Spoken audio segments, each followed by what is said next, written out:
সেখানে কি কোনো অমুসলিম ভাই আছেন? হ্যাঁ হ্যাঁ ভাই, আপনার প্রশ্নটি করুন।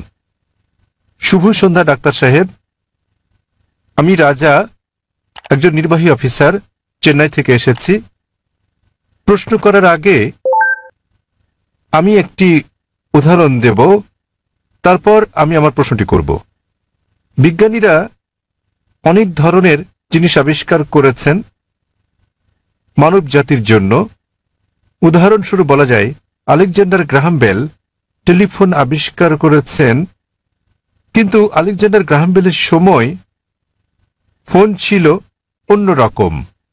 কিন্তু এখন আমাদের এই আধুনিক 24 শতকে আমরা ব্যবহার করছি মোবাইল, ইমেইল পাঠাচ্ছি, ইন্টারনেট, ফ্রিল্যান্স, ছবি, সারা বিশ্ব জুড়েই। আমি যা বলতে চাইছি, মানুষ যাই সৃষ্টি করেছে তার কিছু অংশের পরিবর্তন হতে পারে, কিন্তু একটা ব্যাপার আমি বুঝি, তা হলো যদিও আমি একজন আধ্যাত্মিক মানুষ, তো এই সাপ্তাহিক চক্র অর্থাৎ সপ্তাহের 7 দিন, এটা সারা বিশ্বেই একই নিয়মে পালন করা হয়। হোক এটা ভারতে, আফগানিস্তানে, অথবা হতে পারে জার্মানি, ইউরোপ, মধ্যপ্রাচ্য, আফ্রিকা, যেখানেই হোক না কেন, প্রায় 600 কোটি মানুষ এই সাপ্তাহিক চক্রকে অনুসরণ করে, অর্থাৎ 7 দিন, রবিবার থেকে শনিবার। আমার মনে হয় ডাক্তার সাহেব, এই 7 দিনের সাপ্তাহিক চক্র কোনো মানুষের দ্বারা তৈরি হয়নি। আমি বুঝতে পেরেছি এই সাপ্তাহিক চক্র তৈরি হয়েছে সর্বশক্তিমান সৃষ্টিকর্তার হাতেই। আমি প্রশ্ন করতে চাই যে এই 7 দিনের চক্রের কথা কি কোনো ধর্মগ্রন্থে লেখা আছে? আর সাথে আরেকটি প্রশ্ন, সেটি হলো যে আল কোরআনে কি সৃষ্টির কোনো নিয়মের উল্লেখ আছে কিনা? এইটুকুই। ভাই একটা প্রশ্ন করলেন যে মানুষ যখন কোনো কিছু আবিষ্কার করে, উদাহরণ হিসেবে আলেকজান্ডার গ্রাহাম বেলের টেলিফোন আবিষ্কারের কথা বলেছেন, কিন্তু সময়ের সাথে সাথে এটা বদলাতে থাকে, আর এখন আমরা মোবাইল ফোন ব্যবহার করছি যা অনেকটা ভিন্ন। এগুলো মানুষের সৃষ্টি, কিন্তু এই সাপ্তাহিক চক্র সারা পৃথিবীতে অনুসরণ করা হয়। এটা সর্বশক্তিমান আল্লাহর সৃষ্টি, সর্বশক্তিমান আল্লাহর সৃষ্টি, সেজন্য এটা সমগ্র পৃথিবীতে অনুসরণ করা হয়। তিনি জানতে চান যে এই পৃথিবীর এই আবিষ্কারের কথা কোরআনে অথবা আগের ধর্মগ্রন্থগুলোতে উল্লেখ আছে কি না। ভাই আপনাকে একটা কথা বলি, আমি আপনার সঙ্গে একমত। মানুষ যখন কোনো কিছু আবিষ্কার করে, সেটার বিবর্তন হতে থাকে, উন্নতি হতে থাকে, শুধুমাত্র আল্লাহরটা ছাড়া। আল্লাহ হলেন নিখুঁত, তিনি কিছু সৃষ্টি করলে সেটা নিখুঁতভাবে সৃষ্টি করেন, অথবা তিনি ধাপে ধাপে এটাকে উন্মোচন করতে পারেন, কারণ সৃষ্টির জন্য তিনি যেটা সৃষ্টি করেছেন মানুষের জন্য তারা বুঝতে নাও পারে। উদাহরণস্বরূপ তিনি অনেক নবী পাঠিয়েছেন। প্রথম নবী ছিলেন আদম আলাইহিস সালাম, এবং তারপর অনেক নবী পাঠিয়েছেন, 1,24,000। সর্বশেষ নবী মুহাম্মদ সাল্লাল্লাহু আলাইহি সাল্লাম, তিনি অনেক বাণী পাঠিয়েছেন, অনেক গ্রন্থ। কিছু কিছু গ্রন্থের কথা কোরআনে উল্লেখ আছে, তাওরাত, জবুর, ইনজিল, এবং সর্বশ্রেষ্ঠ কোরআন। এমন না যে সর্বশক্তিমান আল্লাহ কোরআনের সম্পর্কে জানতেন না। ওই সময় মানুষ সেই বার্তাটা গ্রহণ করার উপযুক্ত ছিল না, তাই মানুষের অনুধাবন ক্ষমতার উপর ভিত্তি করে তিনি একের পর এক গ্রন্থ পাঠিয়েছেন। যখন তিনি দেখলেন যে মানুষ এবার মর্ম বুঝতে পারবে, তখন তিনি সর্বশেষ চূড়ান্ত গ্রন্থ আর সর্বশেষ চূড়ান্ত নবী মুহাম্মদ সাল্লাল্লাহু আলাইহি সাল্লামকে পাঠালেন। এবার আপনার প্রশ্নে আসি, সাপ্তাহিক চক্রের ব্যাপারে। 7 দিন সমগ্র পৃথিবীতে অনুসরণ করা হয়। আপনি বলেছেন রবিবার থেকে শনিবার, এই 7 দিনের চক্র সারা পৃথিবীতেই আছে, কিন্তু এটা সব জায়গায় এক নয়। আপনি যদি যান কোনো মুসলিম দেশে, রবিবার ছুটির দিন নয়, শুক্রবার ছুটির দিন, তাই এটা রবিবার থেকে শনিবার নয়, এটা শুক্রবার থেকে বৃহস্পতিবার, কিন্তু এটা 7 দিনই। তো এই 7 দিনের চক্রটা একই আছে, দিনগুলো ভিন্ন হতে পারে, যেমন এইসব ছুটির দিন ইত্যাদি। আর একইভাবে আপনি যদি বাইবেল পড়েন, বাইবেলের 7 দিনের কথা বলে থাকে সৃষ্টিকালের ব্যাপারে। এমনকি ইহুদি ধর্মগ্রন্থ এই কথা বলা আছে, পবিত্র কোরআনে ওই কথা আছে, হাদিসে ওই কথা বলে থাকে। কোরআনে বলা আছে অনেক জায়গায় যে সর্বশক্তিমান আল্লাহ পৃথিবী তৈরি করেছেন 6 দিনে, 6টি পর্যায়ে। এ ব্যাপারে পবিত্র কোরআন এবং অন্যান্য ধর্মগ্রন্থ প্রায় একই কথা বলা আছে। কিন্তু ভালোভাবে দেখলে অনেক পার্থক্য আছে। কোরআন যেভাবে বলেছে তা অনেক বেশি বিজ্ঞানসম্মত। অন্যান্য ধর্মগ্রন্থের কথা অতটা বিজ্ঞানসম্মত নাও হতে পারে। উদাহরণস্বরূপ বাইবেলে এই ব্রহ্মাণ্ডের সৃষ্টি বিষয়ে বলা আছে, সেখানে বলা আছে সর্বশক্তিমান ঈশ্বর 6 দিনে পৃথিবী তৈরি করলেন এবং 7ম দিনে বিশ্রাম নিলেন। এর মানে ঈশ্বরেরও বিশ্রামের প্রয়োজন হয়। কোরআনও বলে যে সর্বশক্তিমান আল্লাহ 6 দিনে পৃথিবী তৈরি করলেন, কিন্তু এটা বলেন যে 7ম দিনে বিশ্রাম নিয়েছেন। কেন? কারণ পবিত্র কোরআনে আছে সূরা বাকারা অধ্যায় নম্বর 2 আয়াত নম্বর 255, এটা আয়াতুল কুরসি। আল্লাহু লা ইলাহা ইল্লাল হাইয়ুল কাইয়্যুম লা তাখুযুহু সিনাতুন ওয়া লা নাওম লাহু মা ফিস সামাওয়াতি ওয়া মা ফিল আরদ। যে তিনি চিরকালীন, তিনি সর্বশক্তিমান, তিনি একক, কোনো তন্দ্রা তাকে স্পর্শ করে না, তার বিশ্রামেরও দরকার নেই। সর্বশক্তিমান আল্লাহর কোনো ঘুমের প্রয়োজন নেই, তার বিশ্রামেরও প্রয়োজন নেই। তাহলে তার বিশ্রামের প্রশ্নটা আসে কি করে? তাই অনেক কিছুতেই মিল পাওয়া যাবে, কিন্তু সব নয়। কেউ যদি বলে যে ঈশ্বরের বিশ্রাম প্রয়োজন, যেমন আমি বা আপনি আমাদের মানুষের বিশ্রাম প্রয়োজন, সর্বশক্তিমানের কোনো বিশ্রাম প্রয়োজন নেই, তো এখানে পার্থক্যটা। বাইবেলে যা বলা আছে তা হলো 24 ঘন্টা করে 6টি পর্যায়, 24 ঘন্টার 6টি সময়। আমরা বিজ্ঞানীরা বলে থাকি যে 24 ঘন্টার 6টি দিনে এই পৃথিবী তৈরি করা সম্ভব নয়। তো বিজ্ঞানীরা বাইবেলের ওল্ড টেস্টামেন্টের এই বর্ণনার সাথে দ্বিমত পোষণ করেন। আর কোরআনের কথায় আসি, কোরআন কখনোই বলেনি যে সর্বশক্তিমান আল্লাহ 24 ঘন্টার 6 দিনে এটা তৈরি করেছেন। আরবি শব্দ ইয়াম, বহুবচনে আয়াম, যা কোরআনে উল্লেখ আছে, এর দুটো মানে আছে। ইয়মের একটা মানে হলো সাধারণ 24 ঘন্টার একদিন বলতে যা আমরা বুঝি, আরেকটা মানে হচ্ছে পর্যায়। এটা যে কোনো দৈর্ঘ্যের হতে পারে, যেমন একটা যুগ। আর বিজ্ঞানীদের এটা মেনে নিতে কোনো সমস্যা নেই যে ব্রহ্মাণ্ড 6টি যুগে তৈরি হয়েছে, 6টি দীর্ঘ সময়ে, হতে পারে লক্ষ লক্ষ বছর ধরে, তাতে কোনো অসুবিধা নেই। এখানে পার্থক্যটা। জগতের সৃষ্টির রহস্যের ব্যাপারে কোরআনে শত শত আয়াত আছে এই জগতের সৃষ্টি রহস্য নিয়ে। আমি এটার উপর একটা লেকচার দিতে পারি, কিন্তু এখানে সময় নেই। আমি শুধু কয়েকটা উদাহরণ দেব। কোরআন পৃথিবীর সৃষ্টি রহস্য নিয়ে কি বলে তাই নিয়ে সেখানে অনেক কথাই বলা আছে, কিন্তু কোরআনে যা বলা আছে এর অধিকাংশই কোরআন নাজিলের সময় আমরা জানতাম না। কোরআন যখন 1400 বছর আগে নাজিল হয়েছিল, এসব কথা অজানা ছিল। উদাহরণস্বরূপ, আজ একজন বিজ্ঞানীকে জিজ্ঞেস করলে তিনি উত্তর দেবেন। আমরা যদি বলি যে কিভাবে পৃথিবীর সৃষ্টি হলো, তাহলে তিনি বলবেন যে প্রথমে এখানে ছিল একটি নীহারিকা, তারপর একটা গৌণ বিচ্ছেদ ঘটল, বিগ ব্যাং, যা থেকে জন্ম নিল ছায়াপথ, তারকামণ্ডলী, গ্রহসমূহ, সূর্য, এমনকি পৃথিবী যেখানে আমরা বাস করি। এটা কয়েকজন বিজ্ঞানী আবিষ্কার করেছিলেন প্রায় 35-40 বছর আগে। আর এটাকে বলা হয়ে থাকে বিগ ব্যাং, যেটা 40 বছর আগে আবিষ্কৃত হয়েছে। আর যেটাকে আজকে বিজ্ঞানীরা বলছেন বিগ ব্যাং, এটা কোরআনে বলা হয়েছে 1400 বছর আগে।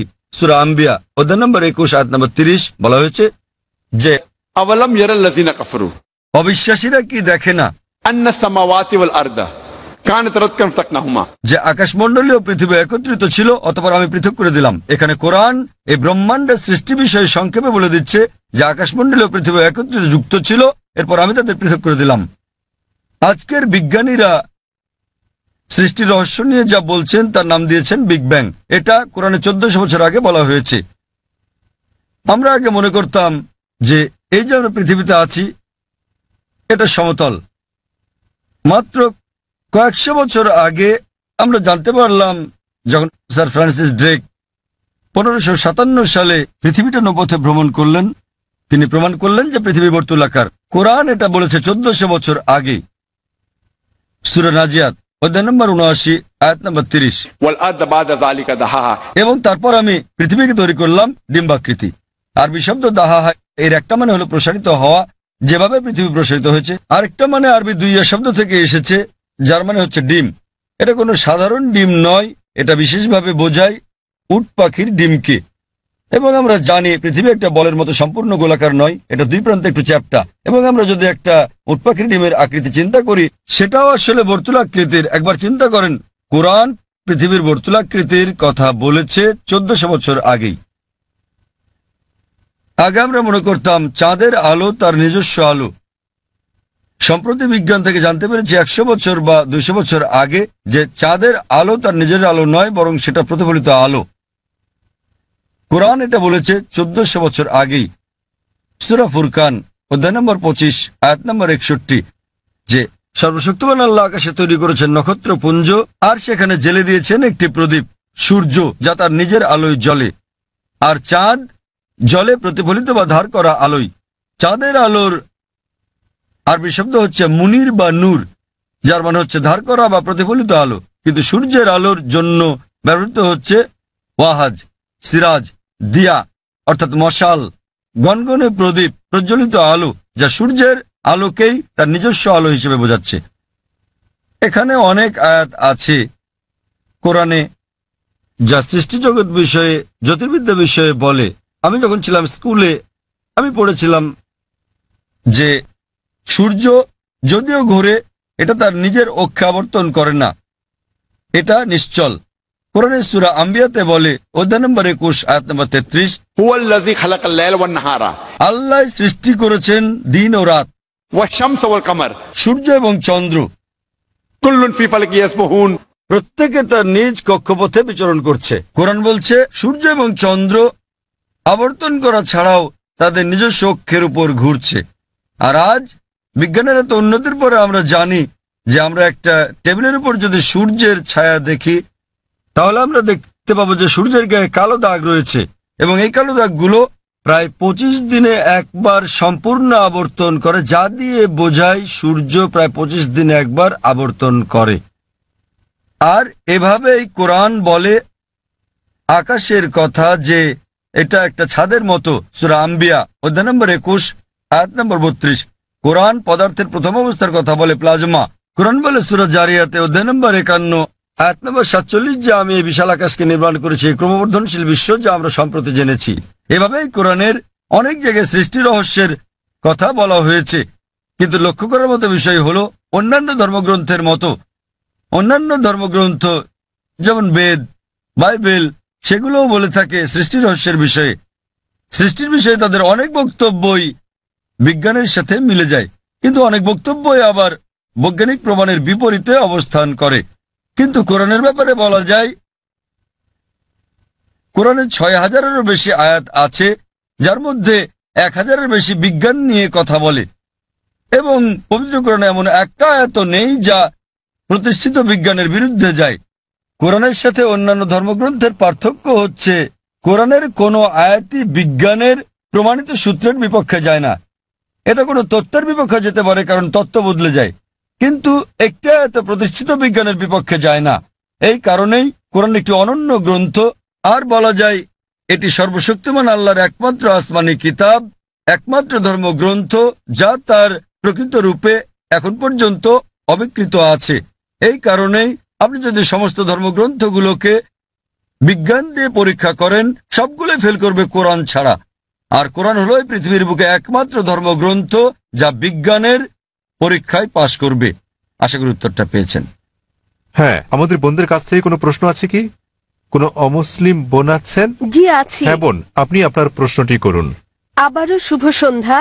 আমি ব্রাহ্মণ্যবাদের একজন অনুসারী, কিন্তু আমি ইসলামের অনেক কিছুই পছন্দ করি। কিন্তু ইসলামের নিয়ম অনুসরণ করতে হলে আমাকে কি ইসলামে ধর্মান্তরিত হতে হবে, নাকি আমার ব্রাহ্মণ্যবাদের ধর্ম পালন করেই আমি ইসলামের বিভিন্ন নিয়ম অনুসরণ করতে পারবো? স্যার, আমি আপনার অনেক বক্তৃতাই দেখেছি, যেমন ইসলাম ও হিন্দু ধর্মের মধ্যে সাদৃশ্য এবং আরো অনেকগুলো। আপনার বক্তৃতা আমি খুবই পছন্দ করি। বোন খুব সুন্দর একটা প্রশ্ন করলেন। তিনি বললেন যে তিনি ব্রাহ্মণিজমের একজন একনিষ্ঠ অনুসারী, কিন্তু তিনি ইসলামের বিভিন্ন বিষয় পছন্দ করেন। তার প্রশ্ন হচ্ছে যে তিনি কি ইসলামের এই সব বিষয় অনুসরণ করতে পারেন এবং একই সাথে তারা ব্রাহ্মণিজম চর্চা করতে পারেন। তিনি আমার অনেক লেকচার দেখেছেন এবং অনেকটা পছন্দ করেন। বোন, প্রথমে আপনাকে বলি যে ইসলাম বা মুসলমান হওয়া কোনো উপাধি নয়। ইসলাম আবিধানিকভাবে বোঝায় শান্তি, যা পাওয়া যায় নিজেকে আল্লাহর কাছে সমর্পণ করে। তাই যে কোনো মানুষ যদি সে তার ইচ্ছা অনিচ্ছাকে আল্লাহর কাছে সমর্পণ করে তাহলে সে একজন মুসলিম। শুধুমাত্র মোহাম্মদ, জাকির, আব্দুল্লাহ, সুলতান, শাকির নাম হলে মুসলমান হওয়া যায় না, বা ফাতিমা, আয়েশা, এইসব নামগুলো আপনাকে মুসলিম বানাবে না।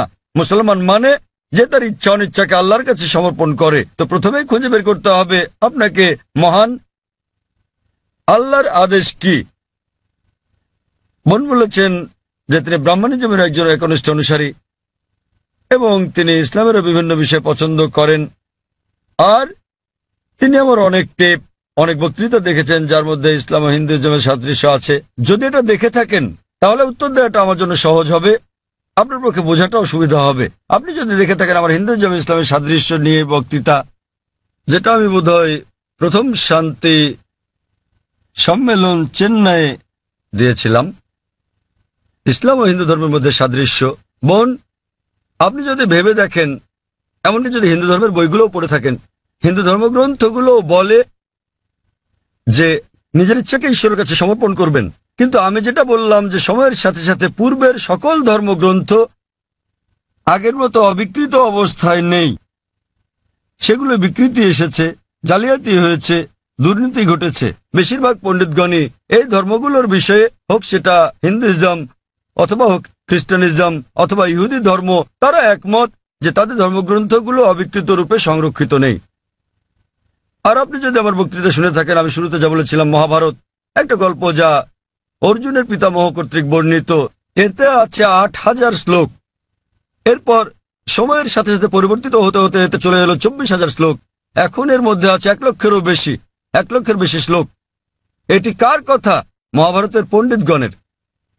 তো সময়ের সাথে সাথে সেগুলোতে হস্তক্ষেপ হয়েছে, তথ্য বিকৃতি ঘটেছে, কিন্তু তা সত্ত্বেও এরকম পরিবর্তনের পরও সবগুলো ধর্মগ্রন্থেই সর্বশক্তিমান ঈশ্বরের বাণী অবশিষ্ট রয়েছে।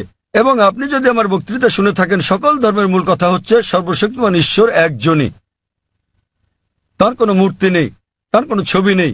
সবগুলো ধর্মই বলে থাকে ঈশ্বর একজনই। আপনি হয়তো শুনেছেন আমার লেকচারে, আমি বলেছিলাম বিভিন্ন জায়গায়, যেমন ছান্দোক্য উপনিষদে অধ্যায় নম্বর ৬ অনুচ্ছেদ নম্বর ২ শ্লোক ১, एकम विद्वितीयम। মহান ঈশ্বর এক, অদ্বিতীয়। এবং শ্বেতাবতার উপনিষদ অধ্যায় নম্বর ৪ শ্লোক নম্বর ১৯ এবং যজুর্বেদ অধ্যায় ৩২ শ্লোক ৩ বলা আছে, न तस्य प्रतिमा अस्ति।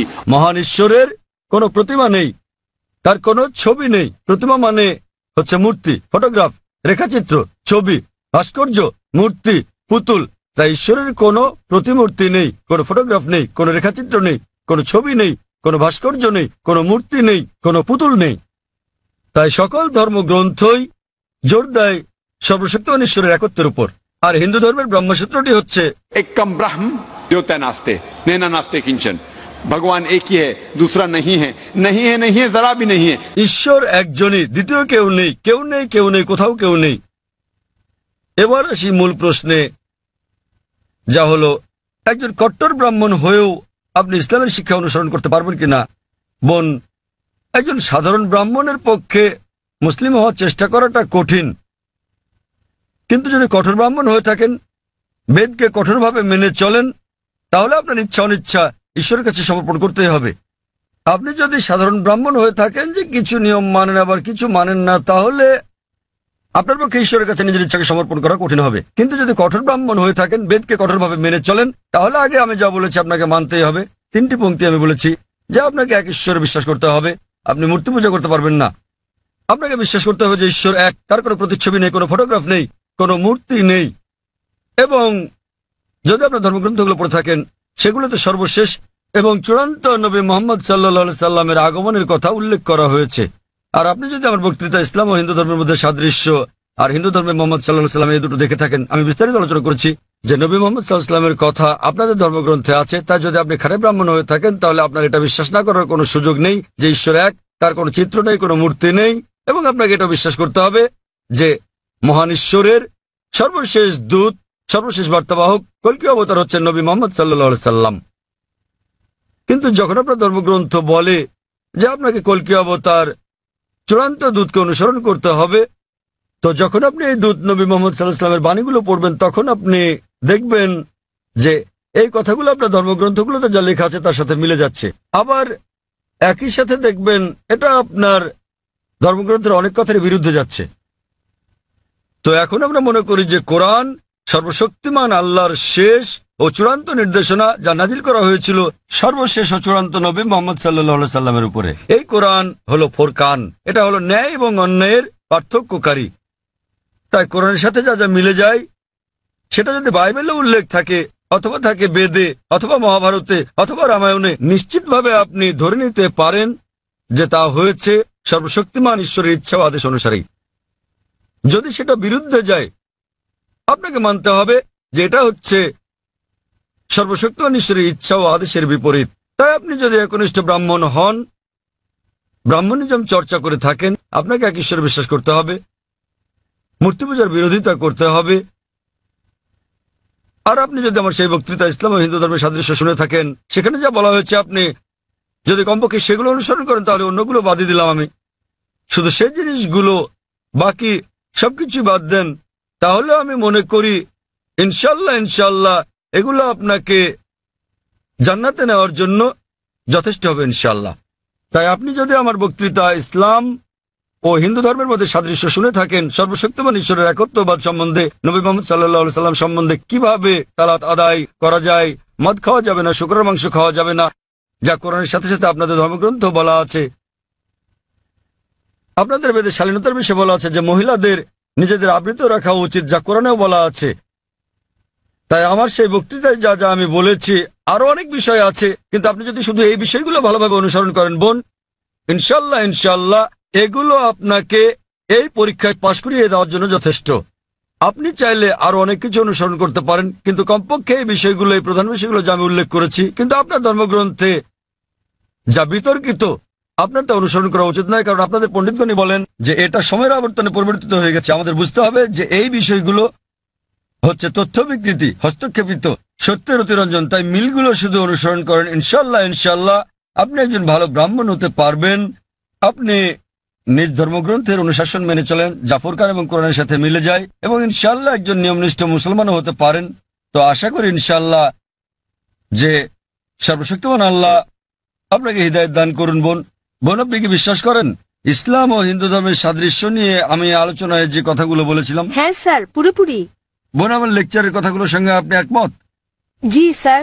আপনি কি নিয়মগুলো মানতে রাজি আছেন? হ্যাঁ, রাজি আছি। তাহলে আপনি যেহেতু এগুলো মানতে রাজি আছেন, আমি যা বলেছি, সুতরাং আপনি প্রকৃতই নিজের ইচ্ছা অনিচ্ছাকে আল্লাহর কাছে সমর্পণ করলেন। আরবিতে আপনি বলতে পারেন মুসলমান, বাংলায় বলতে পারেন আল্লাহর কাছে নিজের ইচ্ছাকে সমর্পণকারী। তো যদি একমত হন যে ধর্মগ্রন্থগুলোতে বলা আছে এক ঈশ্বরের উপাসনা করতে হবে, তিনি ছাড়া আর উপাস্য নেই, মূর্তি পূজা করা অন্যায়, আপনি যদি সর্বশেষ ও চূড়ান্ত নবী কলকি অবতার মুহাম্মদ সাল্লাল্লাহু আলাইহি সাল্লাম এবং তার শিক্ষার উপর বিশ্বাস রাখেন, তাহলে আমার মতে, আমি যদি আরবিতে বলি, আমাকে বলতে হবে যে আপনি ইসলাম ধর্ম পালন করছেন এবং আপনি একজন মুসলিম। বোন, আপনি কি একমত আছেন? জি স্যার, একমত। তাহলে আপনি কি জনসমক্ষে বলতে পারবেন যে আরবি নিয়মে আপনি একজন মুসলিম? বোন, আপনি কি আরবি নিয়মে ঘোষণা দিতে পারবেন এটা? যেহেতু আপনি মেনে নিয়েছেন একজন ঈশ্বর এবং নবী মুহাম্মদ সাল্লাল্লাহু আলাইহি সাল্লাম সর্বশেষ চূড়ান্ত নবী, তো আপনি কি ঘোষণা দিতে পারবেন যে আপনি একজন মুসলিম?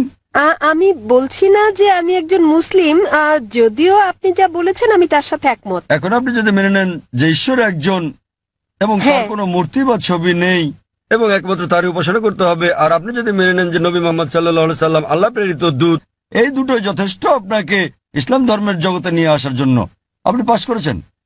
অন্যান্য বিষয়গুলো পরে আসবে। তো আপনি যদি মানেন ঈশ্বর এক, তার কোনো প্রতিচ্ছবি নেই, আপনি যদি মূর্তি পূজা করতে অস্বীকার করেন এবং আপনি মানেন যে নবী মুহাম্মদ সাল্লাল্লাহু আলাইহি সাল্লাম শেষ ও চূড়ান্ত নবী, তাহলে আপনি এই জগতে প্রবেশ করতে পারবেন ইনশাআল্লাহ, অথবা সঠিকভাবে বলতে গেলে এই জীবন দর্শনে। এবং ইনশাআল্লাহ এভাবে চর্চা চালিয়ে গেলে আপনি কি এই জীবনধারায় আসতে চান বোন? ঈশ্বর চাইলে। হ্যাঁ, এই তো ইনশাআল্লাহ, মাশাআল্লাহ। তো বোন, আমি আবারও আপনাকে জিজ্ঞেস করতে চাই আনুষ্ঠানিকভাবে, বোন, আপনি কি বিশ্বাস করেন যে এক ঈশ্বর? হ্যাঁ, করি। বিশ্বাস করেন যে সর্বশক্তিমান ঈশ্বর ছাড়া আর কারো উপাসনা করা উচিত নয়? হ্যাঁ। আপনি কি একমত যে মূর্তি পূজা ঠিক নয়? পুরোপুরি না হলেও কিছুটা একমত। না, দেখলেন তো, পুরোপুরি না কিছুটা, এটাই বলতে পারছেন না। আপনি এটা বলতে পারেন না যে কেকটা খেতে চাই, পেতে চাই। মূর্তি পূজা করা সঠিক নয়, নতুবা সঠিক। এর মানে ঈশ্বরের কাছে প্রার্থনার জন্য আপনার মূর্তি পূজার সাহায্য নিতে হবে না, কোনো মূর্তি পূজা করতে হবে না। আপনি কি মানেন যে ঈশ্বরের কোনো প্রতিরূপ নেই? হ্যাঁ। আচ্ছা, আপনি মানেন, এর মানে আপনি বলছেন ঈশ্বরের কোনো প্রতিমূর্তি নেই? হ্যাঁ। ঠিক আছে। আপনি কি মানেন যে নবী মুহাম্মদ সাল্লাল্লাহু আলাইহি সাল্লাম সর্বশেষ চূড়ান্ত নবী? আমি আসলে এইটুকু পর্যন্ত ভালো করে জানি না, কিন্তু অন্যগুলো আপনি যা বলেছেন আমি মানছি, কিন্তু আমি আসলেই জানি না। আপনি কি মানেন যে তিনি আল্লাহ প্রেরিত দূত? হ্যাঁ মানি। আপনি মানেন তিনি আল্লাহর দূত? হ্যাঁ। চমৎকার, চর্চাটাই আসল। একজন নির্ভেজাল মুসলিম হওয়া সহজ কথা নয়, আমরাও চেষ্টা করছি। তবে আমি যদি বলি আপনি কি আমার সাথে কালিমায়ে শাহাদা পাঠ করবেন? আপনি কি শাহাদাত পাঠ করবেন, যা আসলে আরবিতে একটা ঘোষণা, ওই একই কথা যা আমি বলেছি যে আল্লাহ ছাড়া কোনো প্রভু নেই আর নবী মোহাম্মদ সাল্লাল্লাহু আলাইহি ওয়াসাল্লাম তার দূত। আরবিতে এটা বলতে চান? হ্যাঁ স্যার, বেশ, অবশ্যই। আমি আরবিতে বলবো, আপনি আমার সাথে সাথে বলবেন, আর পরে এটার অনুবাদও বলবো। ঠিক আছে। अशहदु अशहदु अल्लाह अल्लाह इलाहा इलाहा इल्लल्लाह इल्लल्लाह व अशहदु व अशहदु अन्ना अन्ना मुहम्मदन मुहम्मदन अब्दुहु अब्दुहु व रसूलुहु। व रसूलुहु। আমি সাক্ষ্য দিচ্ছি, আমি সাক্ষ্য দিচ্ছি আমি সাক্ষ্য দিচ্ছি যে যে কোনো উপাস্য নেই কোনো উপাস্য নেই আল্লাহ ছাড়া, আল্লাহ ছাড়া, আর আমি সাক্ষ্য দিচ্ছি আর আমি সাক্ষ্য দিচ্ছি যে নবী মোহাম্মদ সাল্লাল্লাহু আলাইহি যে সাল্লাম নবী মোহাম্মদ সাল্লাল্লাহু আলাইহি হলেন সাল্লাম হলেন আল্লাহর আল্লাহর বান্দা এবং রাসূল। বান্দা এবং রাসূল। মাশাআল্লাহ। বোন, ধন্যবাদ। এখন আপনি একজন মুসলিম এবং আমি প্রার্থনা করছি যেন আল্লাহ সুবহানাহু ওয়া তাআলা আপনাকে পথ প্রদর্শন করেন। আর আমি চাই যে ইনশাআল্লাহ সকল ভাই বোনেরা যখনই কেউ ইসলাম গ্রহণ করবেন আপনারা তাকে জ্ঞানের দিক থেকে সাহায্য করবেন, এভাবেই আপনারা সমাজ সেবা করতে পারেন। বোন, আপনার কাছে